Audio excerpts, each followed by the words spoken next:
உங்கள் வீடு தேடி வரும் அரசு, உங்களுடன் ஸ்டாலின்.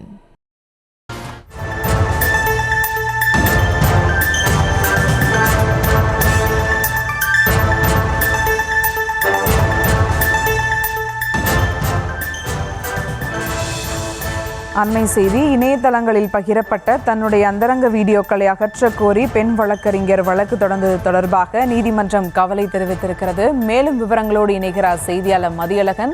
வணக்கம் மதியழகன், இந்த வழக்கு தொடர்பான முழு விவரங்கள். இணையதளங்களில் பகிரப்பட்ட தன்னுடைய அந்தரங்க வீடியோக்களை அகற்றக் கோரி பெண் வழக்கறிஞர் தாக்கல் செய்த வழக்கு நீதிபதி என் ஆனந்த் முன்பு இன்று மீண்டும் விசாரணைக்கு வந்தது. அப்பொழுது மனுதாரர் தரப்பில் மூத்த வழக்கறிஞர் அபுல்குமார் ராஜரத்னம் ஆஜராகி பாதிக்கப்பட்ட பெண் வழக்கறிஞரின் வீடியோ மற்றும் புகைப்படங்கள் தற்பொழுது மேலும் 13 இணையதளங்களில் பரவியுள்ளதாகவும் அவற்றை நீக்க நடவடிக்கை எடுக்க வேண்டும் என தெரிவித்தார். மேலும் ஆபரேஷன் சிந்தூர் நடவடிக்கையின் பொழுது இந்தியாவில் உள்ள 400 சட்டவிரோத இணையதளங்களை முடக்கியது போல இந்த சட்டவிரோத இணையதளங்களை முடக்க வேண்டும்.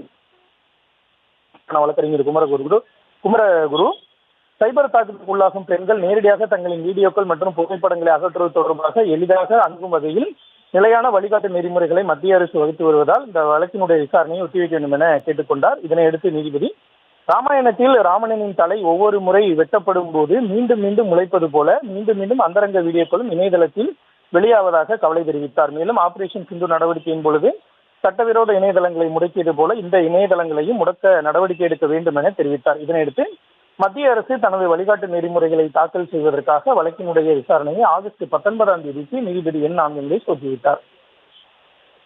உங்கள் வீடு தேடி வரும் அரசு, உங்களுடன் ஸ்டாலின்.